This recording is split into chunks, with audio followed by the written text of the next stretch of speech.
Operation Sea Guardian. In a world increasingly shaped by invisible threats, terrorism, illicit trafficking, cyber warfare, NATO knew that traditional defense strategies were no longer enough. The oceans, once thought to be only the realm of naval power and commerce, had become a frontier for asymmetric warfare. In 2016, NATO launched Operation Sea Guardian, a mission that redefined what maritime security meant in the 21st century. It was born out of the need to go beyond patrols and deterrence and to create a seamless web of intelligence, surveillance, and rapid response capabilities. Replacing Operation Active Endeavour, which had been NATO's maritime response to 9/11, Sea Guardian had a wider, more flexible mandate. While it maintained counterterrorism at its core, it also encompassed counterproliferation, upholding freedom of navigation, deterring human trafficking, and even environmental protection.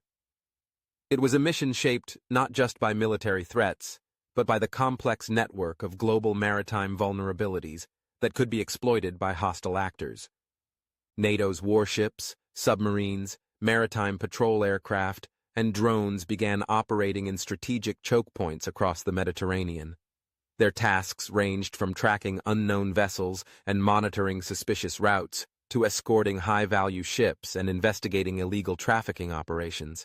But more than the hardware, Sea Guardian relied on software, the real-time intelligence sharing among allies, coordination with European Union missions, and partnerships with non-NATO navies and coast guards.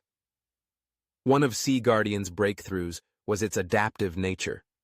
It wasn't a fixed-force deployment. Instead, operations were tailored depending on intelligence, need, and urgency. Surveillance missions could be triggered by satellite alerts or human intelligence. The use of cutting-edge maritime technology, including autonomous systems and underwater sensors, helped NATO build a more complete picture of what was happening below the waves as well as on the surface. Sea Guardian also acted as a training ground. It enabled NATO navies to practice interoperability, test new tactics, and build trust. Exercises were conducted not only with member states, but also with Mediterranean dialogue countries like Egypt, Tunisia, and Algeria. These partnerships aimed to extend maritime security beyond NATO's direct borders and to build regional resilience against threats that had no respect for sovereignty. Behind the scenes, Sea Guardian played a crucial diplomatic role. It was NATO's message to the world that maritime threats would be met with unity and resolve. It acted as a silent sentinel, rarely in the headlines, but always on the lookout. From stopping weapons smuggling to gathering intelligence on possible terror movements through sea routes, it was as much about prevention as it was about deterrence. In many ways, Operation Sea Guardian embodied the future of NATO missions: intelligent, modular, cooperative.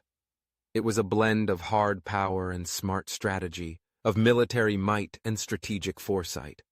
It proved that even in an age of cyber warfare and drone strikes, control of the seas still mattered, and that security today depends not on dominating the battlefield, but on mastering the domain where battles may never even be declared.